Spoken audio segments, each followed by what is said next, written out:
Today, we're diving into the fascinating world of Docker on macOS. Docker is a game changer for developers, providing a lightweight, portable, and consistent environment for building, testing, and deploying applications. However, using Docker on macOS presents its own unique set of challenges. We're talking about performance overhead, resource limitations, and more. But don't worry, I've got you covered. In this video, I'll share essential tips and best practices to optimize your Docker experience on macOS. We'll explore Docker's architecture on macOS, discuss alternatives, and troubleshoot common issues. Let's get started. Alright, before we jump into optimizations, let's peel back the layers and understand how Docker actually works on your Mac. macOS and Linux speak different languages when it comes to the kernel, the heart of the operating system. Docker containers are built to run on a Linux kernel. So how does Docker bridge this gap on macOS? A lightweight virtual machine, or VM, comes in. Docker Desktop uses a VM manager called HyperKit, but you can also switch to other options like VirtualBox or VMware Fusion. This VM runs a minimal Linux kernel, just enough to support your Docker containers. But this virtualization layer comes at a cost. There's a performance overhead compared to running Docker natively on Linux. Plus, this VM has its own resource limits. You're sharing your Mac's resources like CPU, memory, and disk space between macOS and this virtualized Linux environment. Understanding this architecture is key to optimizing your Docker setup for maximum performance. Now that we've got the architecture down, let's talk about squeezing every ounce of performance out of Docker on your Mac. First up, resource allocation. By default, Docker Desktop gives a decent chunk of your system's resources, but you can fine-tune this.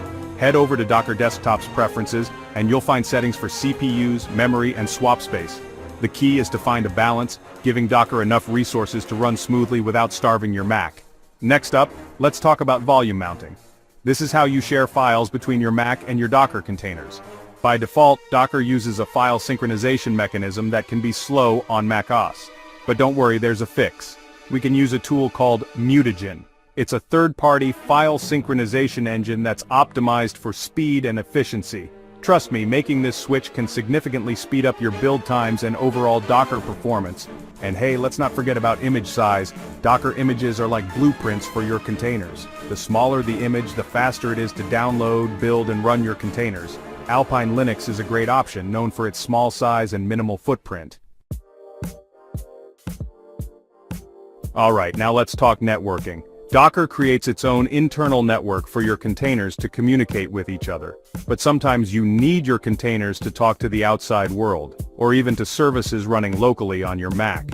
First tip, use the container's internal IP address whenever possible. This keeps the traffic within Docker's network, avoiding any potential slowdowns. Next, DNS resolution. Make sure your containers can resolve domain names properly. You can configure Docker to use your Mac's DNS settings or specify custom DNS servers in your Docker daemon configuration. If you need to access services running on your Mac from within your Docker containers, use the special hostname host.docker.internal. It's like giving your containers a secret handshake to access your local services. Let's be real, sometimes our Docker environments can become a bit cluttered. Unused containers piling up, forgotten images taking up space. It's time for some digital decluttering. First up, let's tackle those unused containers. They might be stopped, but they're still taking up valuable disk space. Time to bid them farewell.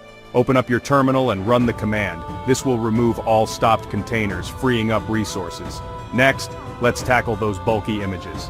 Images are like the building blocks of your containers, and over time, they can consume a significant chunk of your disk space.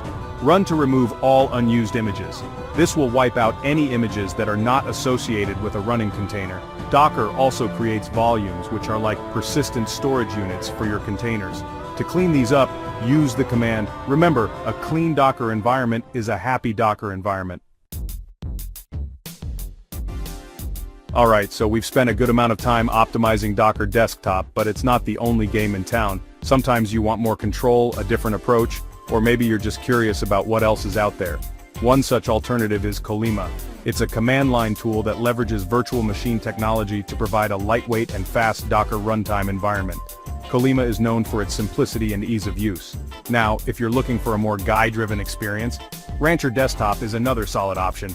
It provides a user-friendly interface for managing your Docker environment and offers some additional features like Kubernetes support. And for those who prefer a more minimalist approach, there's Podman. It's a daemonless container engine, which means it doesn't rely on a background process like Docker Desktop. These alternatives often use the same underlying technologies as Docker, so you can still use your existing Docker images and commands. Alright, let's talk about updates. Keeping your Docker Desktop up to date is crucial for a smooth and secure development experience. Each update brings performance improvements, bug fixes, and sometimes even shiny new features. By staying updated, you're ensuring that you're running the most optimized and secure version of Docker. Now I get it, updating blindly can be a bit nerve-wracking. You don't want to break your workflow or introduce new issues.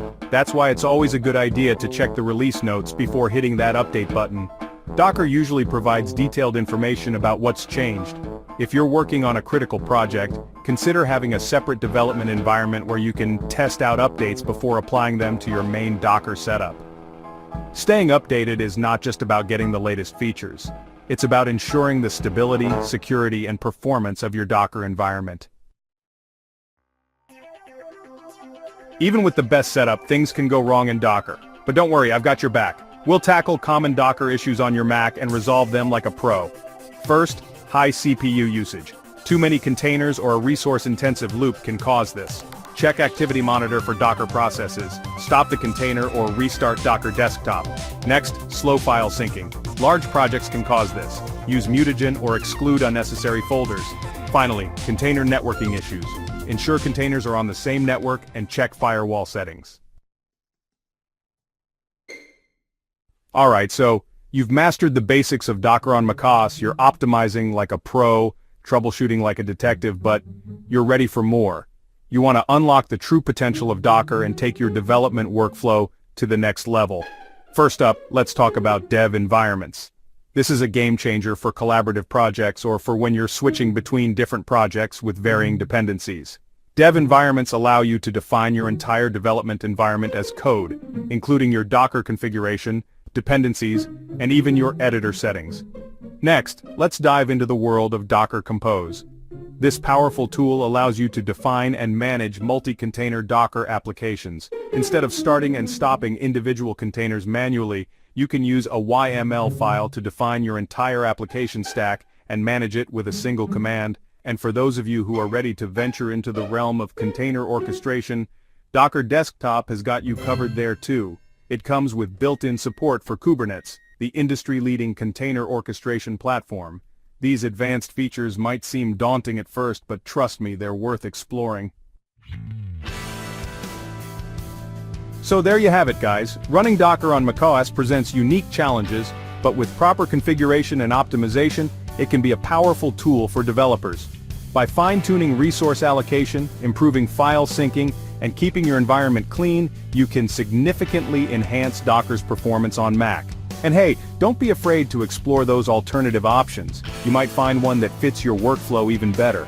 Additionally, exploring alternatives and staying updated with Docker's latest releases ensures a smoother development experience. Whether you're a seasoned developer or just getting started, following these best practices will help you get the most out of Docker on your Mac. Happy containerizing. See you in the next video. If you found this video helpful, hit that like button and subscribe for more tech tips and insights. And let me know in the comments below.